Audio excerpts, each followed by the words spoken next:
تبغى الله يستجيب دعائك بكرة في يوم عرفة، إذا طبقت هذه الأربع أمور بإذن الله أن الله سيستجيب دعائك. أول شيء وقبل كل شيء ادعي وأنت موقن بالإجابة.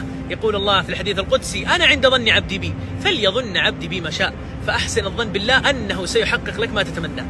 أولا إذا بديت تدعي ابدأ بالثناء على الله عز وجل ومدحه. ثانيا الصلاة الإبراهيمية. ثالثا تقول أم سليم للنبي عليه الصلاة والسلام: يا رسول الله كيف علمني كلمات أدعو بهن؟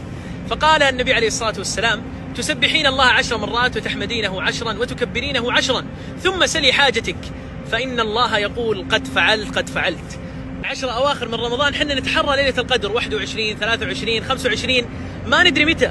في ليلة القدر الله عز وجل ينزل الملائكة وينزل جبريل عليه السلام. أما غدا فهو والله كأنها هدية من الله عز وجل. الله يبغى يغفر لنا، يبغى يرحمنا، يبغى يحقق لنا ما نتمناه.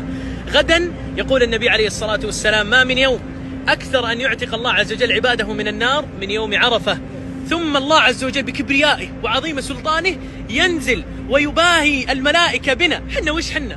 الله عز وجل يباهي بنا الملائكة فيقول: يا ملائكة اشهدوا أني قد غفرت له.